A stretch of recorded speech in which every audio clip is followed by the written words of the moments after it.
Alright, we're getting ready to clean up a little 2-bedroom apartment. The carpets have some stuff in them, a little bit. We got kind of dark lighting here in this living room, and the lights don't work in there. So, hallway's not too bad. There's one of the bedrooms. And here's another bedroom, and it's got some, looks like some gum or something that's in the carpet. So we'll have to see if they want to, whatever doesn't come out with our carpet cleaning method that we use. Generally it's a special treatment. It's going to be an extra charge. We'll have to see what comes out and let them know if there's anything additional. Maybe some glass. So that's what we're doing. So we're going to do a low moisture cleaning on this carpet. Stay tuned. Alright, low moisture cleaning. Here we go.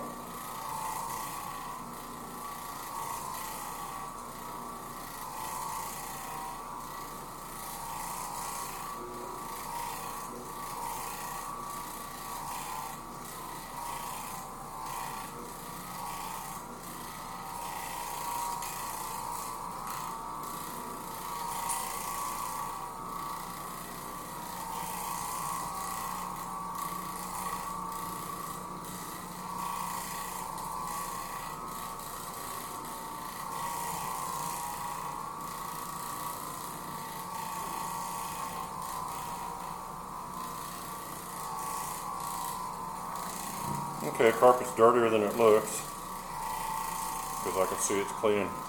Yeah, it's deceptively dirty, actually. Yeah. It's just changing the shade of the carpet, so it had a lot of surface dirt, and probably just mostly dust and everything. I don't know how long they've had this place vacant. Maybe it hasn't been anybody up here for a while. There's just a lot of dust accumulated.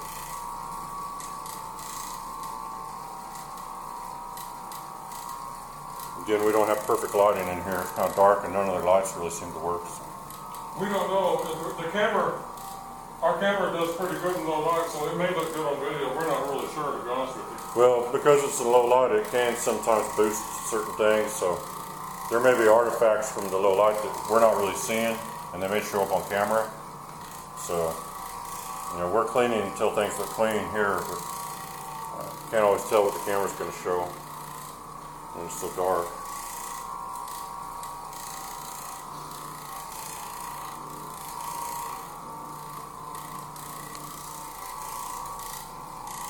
Alright, it's going pretty good.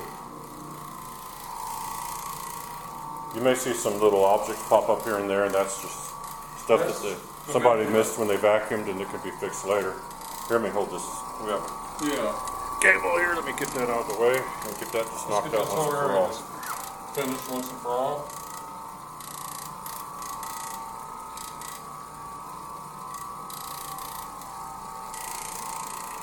Alright, I think you can put that cork back down.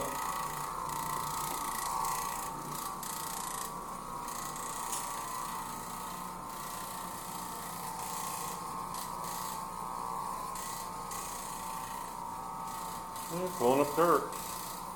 Oh yeah, it's coming clean, so there's dirt can absorb. Now we always use pet and people friendly pre-sprays, and whenever possible we use a neutral pH, which is what we're using here today. So what the pre-spray does is it breaks the chemical bond that the dirt and stains have to the carpet fibers, and then that's held in suspension, so it's loosened from the fiber a little bit. And when we come over with our orbital machine, it gently scrubs the fibers from the very base of the carpet all the way up to the top, and it absorbs all the suspended soils and everything. It also does a really good job of raising the nap of the carpet, and because it's orbital, it cleans all sides of the fibers as it goes over. So you get a nice, fluffy looking carpet. These carpets sometimes, in rental properties, sometimes the carpets are not a real high grade and they get kind of flat. And this helps bring the fibers back up and makes them look fluffy again. Yeah, there's some more stuff. They didn't vacuum that well before we got here, I guess. The vacuum, they didn't do it so hot. we're not charging the vacuum, so we're not vacuuming. We're just cleaning. That's like we've said in a lot of videos. When the carpets are dry, which generally is about an hour or so later, it's not a bad idea to go over and vacuum the carpets again, just because we're going to end up loosening a lot of debris up with the machine, because it's it has an aggressive orbital action to it, and you'll end up picking up a lot of stuff in your vacuum cleaner the very first time you vacuum. So, and you want to do that before all the stuff gets trampled back in.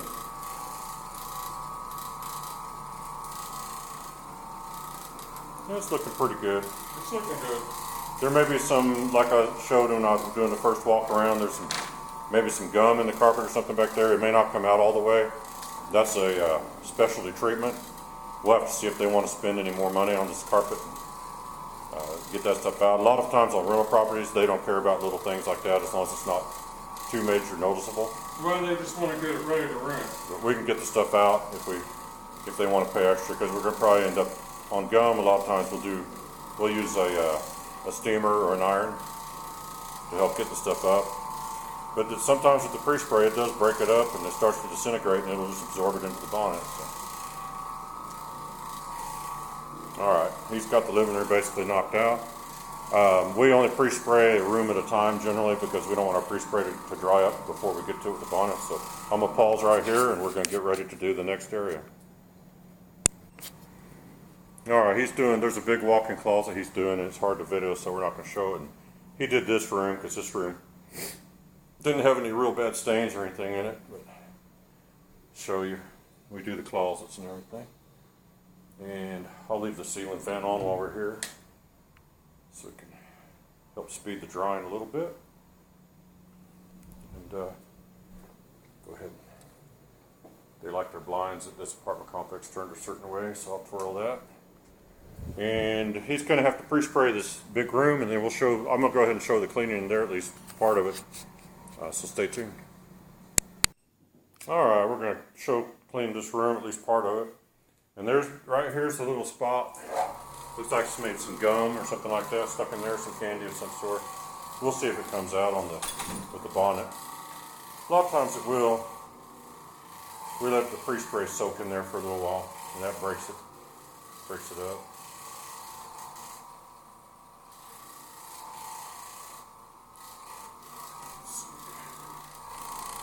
That's gonna basically make it where people can never see it unless they know exactly where it was Well, at. it's absorbed into the bonnet, so Yeah. they won't see it because it ain't there. Alright, this room's not too bad. There's a couple little like dark splotches or something like that, but it's like a little bit of stuff right in here. But it's not any of it so bad that it's gonna be real noticeable. No. We see things that a lot of people don't, because we're trying to tune into that frequency to look for little things like that.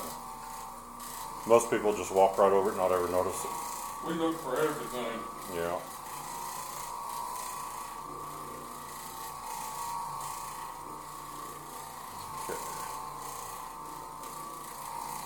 Okay. We've already done the closet, of course.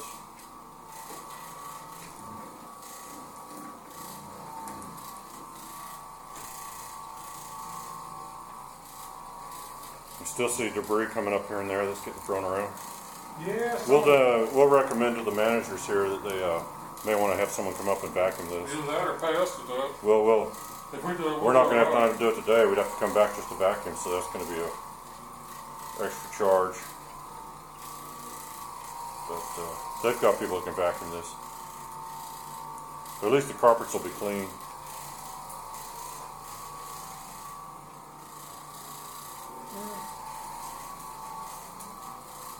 I'm going to pause here, and I'll just show you when the room's completely done, which is just a second, so stay tuned. Alright, he's on the last couple of little passes here. And the carpets are looking nice. They're getting all fluffy. They're getting real clean. Yeah. There's a lot of debris. There's a piece of a thumbtack or something. Here's a bobby pin. So. Ain't that something? Well. Alright. Yeah, we're going to let the managers know they might want to get this vacuumed one more time. And then other than that, let me open this closet door so it can dry. throw these blinds the way they like them. That. And we're going to be leaving here in a second. Turn off the ceiling fan. We don't leave any fans or anything going in places when we leave because you don't know what could happen if the place is empty and none of. Yeah, it can short out and start a fire. Yeah, you don't want to have anything happen, so we always for stuff like that. we shut off lights and fans and everything else. Well, basically that's all there is to it. We showed you a lot of the cleaning. The like this room, it only took them like 5 minutes, so you didn't really miss anything. Hope you enjoyed the video, and until next time, thanks for watching.